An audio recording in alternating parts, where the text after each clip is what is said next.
Hello everyone, welcome to the key point of fun.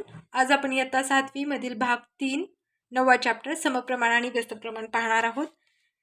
आता या समप्रमाणाबद्दल आज आपण इथे चर्चा करूयात. इथे एक वर्तुळ दिले आहे आणि वर्तुळामध्ये एक व्यास काढलाय. आता इथे एक व्यास काढल्यामुळे या वर्तुळामध्ये दोन भाग पडले आहेत. ह्या दुसऱ्या वर्तुळात आपण पाहत आहोत की दोन व्यास दिले आहेत आणि ह्या दोन व्यासामुळे वर्तुळाचे 4 भाग पडले आहेत. इथे 3 व्यास दिले आहेत आणि या 3 व्यासामुळे वर्तुळाचे 6 भाग पडले आहेत. प्रत्येकाचं गुणोत्तर हे सेम आहे. इथे किती व्यास दिले आहेत, ते इथे 4 व्यास दिले आहेत आणि त्याचे 4 व्यासामुळे 8 भाग झाले आहेत. म्हणजे प्रत्येकाचं समप्रमाणामध्ये गुणोत्तर हे येणार आहे. आता इथे व्यासांची संख्या दिली आहे, भागांची संख्या दिली आहे.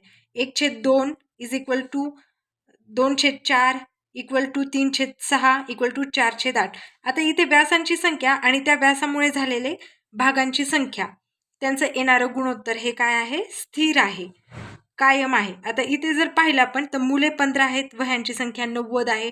इथे मुले 12 आहेत, तर 12 मुलांना 72 या प्रमाणात वह्या दिलेल्या आहेत. इथे 10 आहेत, तर इथे 60 मुलांना वह्या दिल्या आहेत. इथे 5 मुले आहेत, तर त्यांना 30 वह्या. म्हणजे आता बघा, मुलांची संख्या जर 15/90 is equal to 12/72 is equal to 10/60 is equal to 5/30. प्रत्येकाचं जर गुणोत्तर काढलं तर 1/6 या प्रमाणामध्ये येईल. म्हणजेच हे गुणोत्तर 1/6 असे स्थिर आहे आणि ते कायम आहे. सराव संच 37 पाहणार आहोत. यामध्ये 5 शाब्दिक उदाहरणे दिली आहेत. तर पहिलं उदाहरण दिलं आहे 7 किलोग्राम कांदे 140 रुपयांना, तर 12 किलोग्राम कांदे किती रुपयांना मिळतील.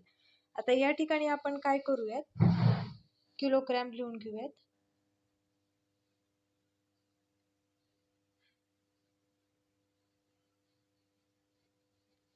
आणि कांदे काय दिलं आहे, 7 किलोग्राम कांदे किती रुपयांना, 140 रुपयांना. तर 12 किलोग्राम कांदे किती रुपयांना पडतील. तर या ठिकाणी आपण यांचा तिरकस गुणाकार करून घेऊयात आधी. म्हणजे 7चा आपल्याला या प्रश्नचिन्हासोबत गुणाकार करायचा आहे.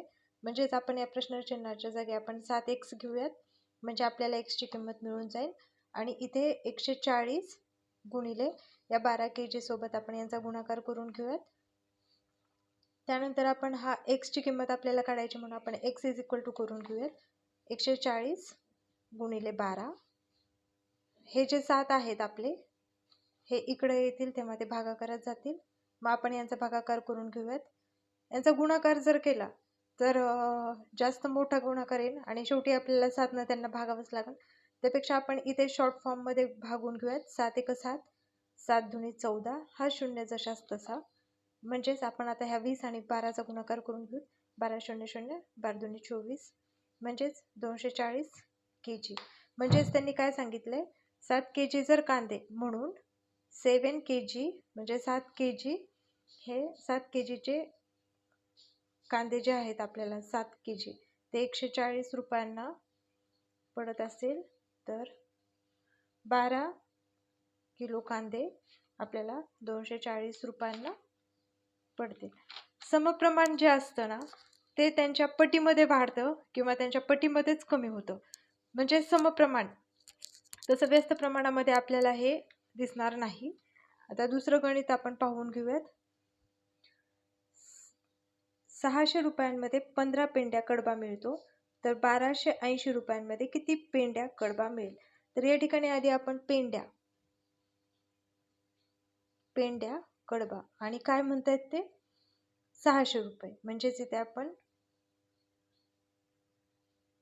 रुपये करून घेऊयात. 600 रुपयांमध्ये 15 पेंड्या कडबा आहे हा, तो किती 600 रुपयांमध्ये बसतोय. तर 1280 रुपयांमध्ये किती पेंड्या कडबा मिळेल. तर आपण यांचा वरच्या गणिताप्रमाणे हे पण आपण गणित सोडून घेऊयात. यांचा पण आता गुणाकार करून घेऊयात आधी. 600 सोबत याचा गुणाकार होईल, म्हणजेच आपण x घेतलाय प्रश्न चिन्हाच्या जागी, इज इक्वल टू 12 गुणिले 15 गुणिले 1280. आता काय होईल, इथं 600 सोबत आपण यांचा, म्हणजे हा 600 आपण इकडे घेऊयात, म्हणजेच x बरोबर किंमत निघेल त्याची. जर ह्यांना 600ला समजा हा 3च्या पाड्यामध्ये हे 15 आणि 6 दोन्ही पण येतात, आपण 3 आधी भागून घेऊयात. 3 5 15, 3 2 6, 0 0. ओके, पुन्हा 5 भाग जातो ह्याला, 5 1 5, 5 चोक 20, हे 0. आलं का लक्षात? पुन्हा आपण हे 0 कटेल, हे 0 कटेल, 4 भाग जाईल, 4 1 4, 4 2 8, 4 त्रिकोण 12 आणि 4 2 8. म्हणजेच काय आलं, आपली x ची किंमत काय आली आपली 32 kg. म्हणजेच आपल्याला काय होईल, त्यांनी काय सांगितलंय, 600 रुपयांमध्ये 15 पेंड्या कडबा मिळेल, तर 1280 रुपयांमध्ये किती पेंड्या कडबा मिळेल, तर 1280 रुपयांमध्ये 32 kg कडबा मिळेल. म्हणून 15 पेंड्या कडबा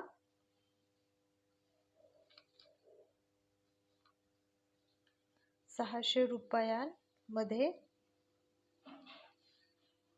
तर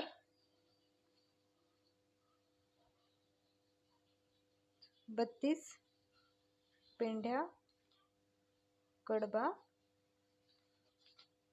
1280 रुपयांमध्ये मिळेल. आलं का लक्षात? तिसऱ्या नंबरचं गणित आपण पाहून घेऊया. रोज 13 किलोग्रॅम 500 ग्रॅम पूरक खुराक 9 गायींना पुरतो, त्याच प्रमाणात 12 गायींना किती खुराक लागेल? आता इथे काय म्हणताय, 13 किलोग्रॅम 500 ग्रॅम,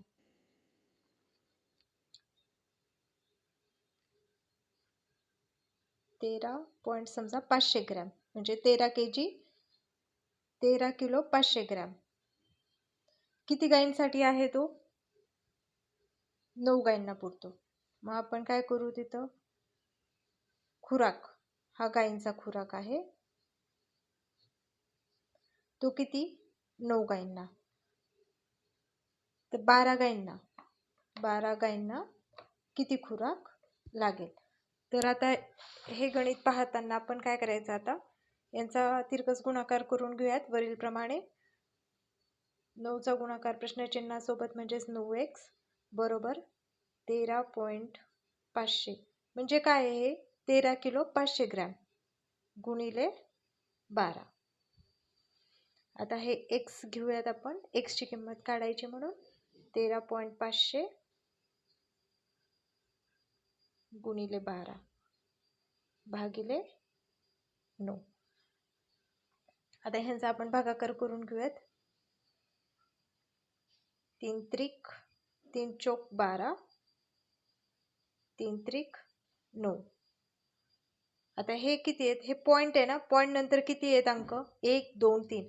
जर आपण हा पॉइंट उडवला तर ह्या 3 ज्या संख्या आहेत ते आपण 3 संख्या, पॉइंट नंतर 3 संख्या आहेत म्हणून आपण हे 3 0 खाली करून घेऊयात. ओके, आता इथं काय जाईल, मग 3 1 3, हे 3 0 जशाच तसे, 3 चौक 12, 1 उरण, 3 5 15, हे 0 0 0, हे सॉरी 2 0 राहतील जशाच तसे. यातले 2 जर 0 कट केले आपण तर वरील पण 2 0 कट होतील. लक्षात आलंय का तुमच्या? 13.500 किलोग्रॅम आहे गुणिले 12 भागिले 9 होते. आधी हे 12 आणि 9 हे 3च्या पाड्यामध्ये आहेत, 3 चौक 12, 3 त्रिक 9. आता आपल्या इथं काय आले, 3 आले. 3 ना आता वरील संख्येला आपल्याला भाग द्यायचा आहे. पॉइंट नंतर किती संख्या आहेत, 3 संख्या आहेत. मग आपण हा पॉइंट जर उडवला तर 3 संख्यांचे 3 0 आपण खाली घेतलेले आहेत. त्यानंतर आपण काय केलंय, ह्यांनी 3 न भाग घातला आपण, 3 चौक 12, 13 मधून 12 गेले 1 उरेल, मग 3 5 इथे 1 ठेवायचा आपण, 3 5 15 आणि हे 2 0 आपण जशाच तसे घ्यायचे. मग काय होणार आहे इथं, 3 1 3 नंतर हे 2 0 आपण कट करणार आहोत, राहतील खाली काय 10. मग आता ह्या 45 आपण 4 सोबत गुणाकार करून घेऊयात. 4 पंचे 20, 20 ला शून्याचे हातच्याले 2, 4 चौक 16 आणि हातच्या आलेले 2 18. आता इथे काय आले, 10 आलेत खाली, म्हणजे हे आपण किती आहेत 10, म्हणजेच इथं किती आहे 1 0, 1 0 म्हणून 1 नंतर आपण इथं पॉईंट घेणार आहेत, म्हणजेच किती आली आपली x ची किंमत 18 kg. म्हणून काय म्हणता येईल आपल्याला, 13.500 म्हणजे काय, 13 किलो 500 ग्रॅम खुराक किती गायींना मिळतोय, 9 गायींना तर 18 किलोग्रॅम खुराक किती गायींना पडेल?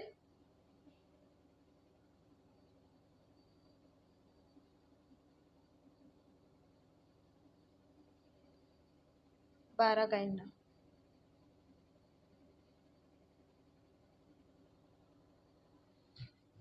हॅलो, हा लक्षात आलं का तुम्हाला? आता नेक्स्ट गणित आहे. 12 क्विंटल सोयाबीनला 3600 रुपये पडतात, तर 8 क्विंटल सोयाबीनची किंमत किती? तर या ठिकाणी त्याप्रमाणेच मांडून घेऊयात आपण गणित. आता काय आहे? क्विंटल आणि सोयाबीन.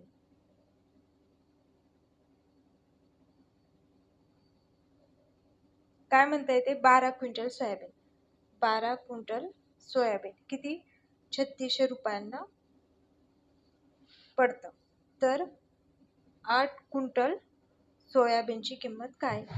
नेहमीप्रमाणे आपल्याला तिरकस गुणाकार करून घ्यायचा आहे. 12चा प्रश्नचिन्हासोबत म्हणजेच 12 एक सोबत 3600 गुणिले 8. आता आपण काय करणार? x हे स्थिर आहे आपल्या इथे, मग 3600 गुणिले 8 हे 12 इकडे येतील तेव्हा भागाकारात जातील. मग याचा 12 एक 12 24, 12 त्रिक 36, 0 0, मग 8 0 0, 8 0 0, 8 त्रिक 24. म्हणजे काय आलं आपलं? गणितात सांगितल्याप्रमाणे 12 क्विंटल सोयाबीन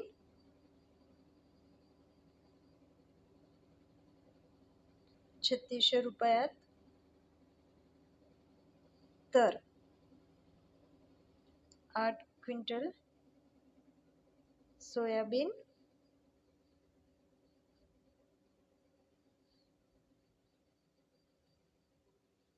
2400 रुपयात पडेल. 5 क्रमांकाचं गणित आहे. 2 मोबाईलची किंमत 16,000 रुपये आहे. असे 13 मोबाईल खरेदी केले तर एकूण किती रुपये लागतील? तर आपण मोबाईल आणि रुपये किती आहे? 2 मोबाईलची किंमत त्यांनी दिली आहे 16,000. तर 13 मोबाईल जर आपण खरेदी केले तर आपल्याला एकूण किती रुपये लागतील? तर आपण नेहमीप्रमाणे यांचाही गुणाकार करून घेऊ. 2x बरोबर 16,000 गुणिले 13. मग हे x ॲज इट इज राहील आपलं. 16,000 गुणिले 13 भागिले 2. 82 16 0 0 0, 13 0 0, 13 0 0, 13 0 0, 13 4 दूरचे. म्हणजेच आपल्याला म्हणून 13 मोबाईल